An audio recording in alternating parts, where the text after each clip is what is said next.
want to talk about gratitude that actually supports us, not the kind that dismisses our pain, not the kind that makes us pretend like everything is okay, but the kind that meets us exactly where we are in this moment on our chronic illness journey.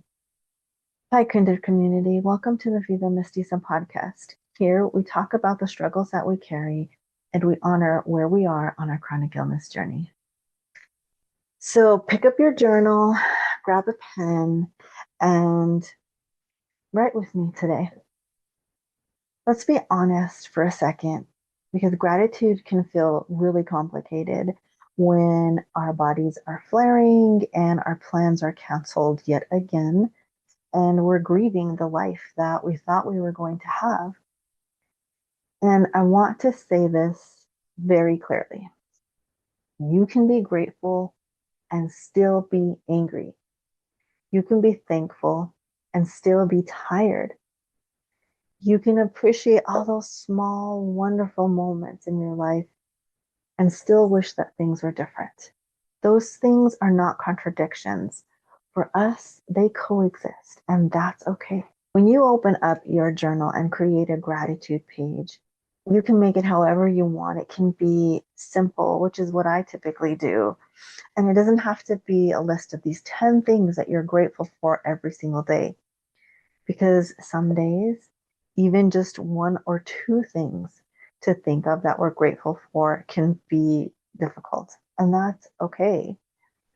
These gratitude pages are meant to invite you to notice something small that brought you comfort, or something neutral that just didn't make your day harder, or something that your body did for you, even if it wasn't perfect. Sometimes gratitude looks like my pain didn't spike today, and I'm grateful for that. Or I rested today without apologizing. That is something to be grateful for. Maybe you just want to write down, I drank water today, I got dressed today, I took a shower today, because let's face it, we all know that sometimes taking a shower can take everything out of us. I want to pause here for something because this really matters. What if gratitude isn't about minimizing your pain, but about protecting your energy? I want you to hold on to that thought for a minute, because I'll come back to that before we end this video. And I think it might change how you use gratitude pages in your journal.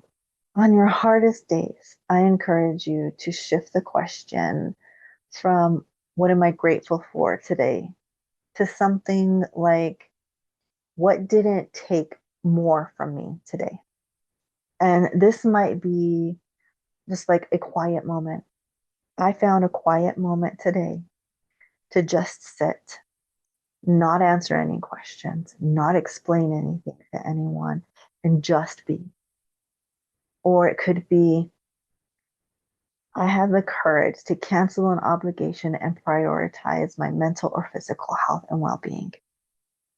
It could be that I found a soft blanket and allowed myself to just be warm and cozy for a minute, or an hour, or all day.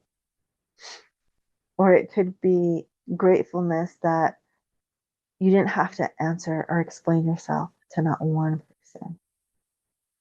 Gratitude doesn't always have to be joyful. Sometimes it's just relief, and relief can be a good thing. Relief is powerful. On your better days, when you have a little more energy, then these gratitude pages can help you capture moments that you want to remember but might forget later, because chronic illness has a way of making us remember pain louder than we remember our peace. So when something feels okay, when something feels good, when something feels joyful, then write it down. Name it. Say it out loud and let it exist without waiting for the other shoe to drop.